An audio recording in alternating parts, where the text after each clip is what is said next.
Stavolta i minuti di recupero regalano amarezza al Cagliari per il gol di Milik che ha deciso a favore del Napoli il match, riprendendo un po' la tradizione dei match tra Napoli e Cagliari che si decidevano sempre nel tempo di recupero. Purtroppo però ha deciso a favore della squadra partenopea con un Cagliari che aveva condotto bene la sua partita, approfittando certamente dei tanti giocatori che sono rimasti in panchina per un Ancelotti un po' troppo presuntuoso probabilmente nella prima parte del match, quando ha pensato di poter rinunciare a Mertens, Insigne e Callejon insieme per poter battere il Cagliari, cosa non riuscita con un Cagliari che nel primo tempo ha sfiorato il gol del vantaggio in modo più limpido rispetto a quanto fatto la squadra di Ancelotti, pur avendo avuto la squadra partenopea il pallino del gioco per molto più tempo. Nel secondo tempo invece l'accelerazione che il Napoli ha tentato di dare alla partita, con un avvio di secondo tempo veramente veemente, in cui sono alternati 3 volte almeno al tiro i giocatori di Ancelotti alla ricerca del gol, cosa non avvenuta. In quel momento Maran ha saputo rimediare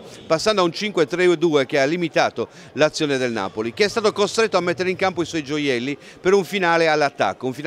che però è stato introdotto dalla più grande occasione del secondo tempo avuta da Farias su un cross di Pisacane, un colpo di testa davanti ad Ospina che il giocatore del Cagliari non è riuscito a schiacciare in porta malgrado fosse liberissimo. E da lì poi il tentativo d'attacco, gioco spezzettato con i rossoblù praticamente messi all'arma bianca dalla fatica fatta durante la partita, tanti quelli che accusavano crampi, e costretti a difendersi fino alla fine. Un calcio di punizione a 26 metri dalla porta per un tentativo di chiusura da parte rossoblù ha propiziato il calcio di punizione che Milik ha concretizzato in 3 punti di oro colato per la squadra napoletana, che forse andava punita per la presunzione che ha avuto di poter giocare qui a Cagliari quasi in surplus con le seconde linee. Purtroppo invece non è successo questo, ma il Cagliari ancora una volta non ha perso con Batosta, anche contro quella che era stata la squadra che negli ultimi anni aveva fatto razzia del Cagliari ottenendo tanti gol e vincendo facile. Stavolta hanno sudato parecchio,